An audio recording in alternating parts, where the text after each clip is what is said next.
So about 6 years back, I had a panic attack, followed by months and months and months of anxiety, a few more panic attacks, 3 of which I went to the hospital for, thinking I was going to die.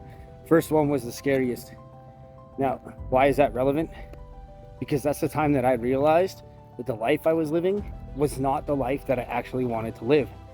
This life that I was trying to achieve, these goals that I was trying to achieve, were put there by my parents, by society, by the people I surrounded myself with.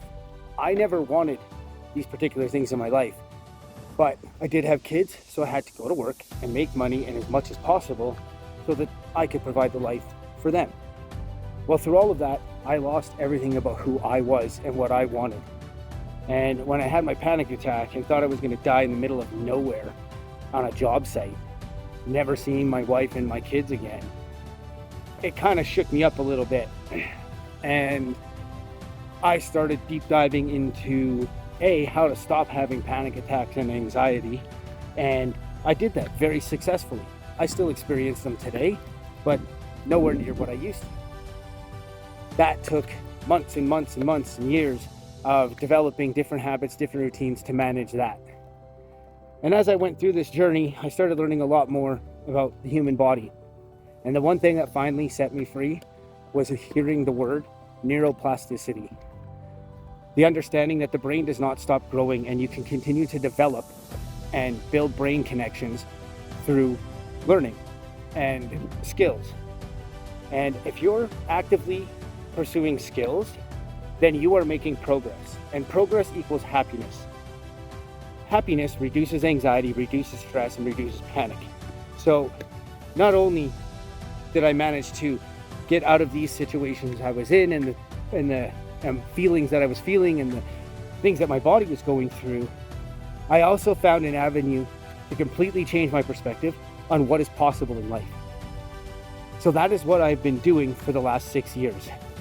I started out with, I had a journal with me 24/7. I've got a box full of them, picking apart my brain, my thoughts, my feelings, my emotions, my actions, my reactions, things I learned, things I wanted to learn, just continued to learn. Ideas in is ideas out.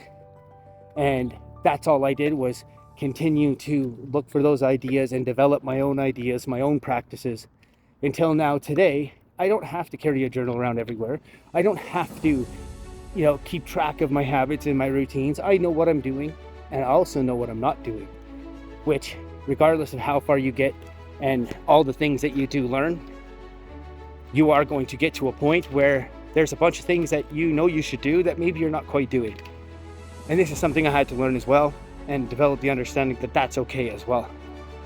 Keep pushing forward, keep seeking those skills, keep learning. Your brain continues to develop. So that was 6 years ago when that happened. Prior to that, I spent the other 9 years training at the gym, managing construction sites, and being a carpenter. And I did that for about 20 years, office environments, everything you could imagine that you can see and work or live in. I've installed it, I've built it, and I've been the project manager for it. And then I got into fitness 14 years ago, and I've spent hours a day on that topic. So I'm putting all of that together now, and I'm trying to develop a system that's going to help people avoid the pitfalls that I fell into, avoid that midlife crisis crash, and then developing your new goal, your new dreams after your life collapses. Let's avoid that. Let's not wait for rock bottom. Let's not wait for some impactful situation to floor you in life before you decide that your life matters, your goals matter, and start learning the way to get there.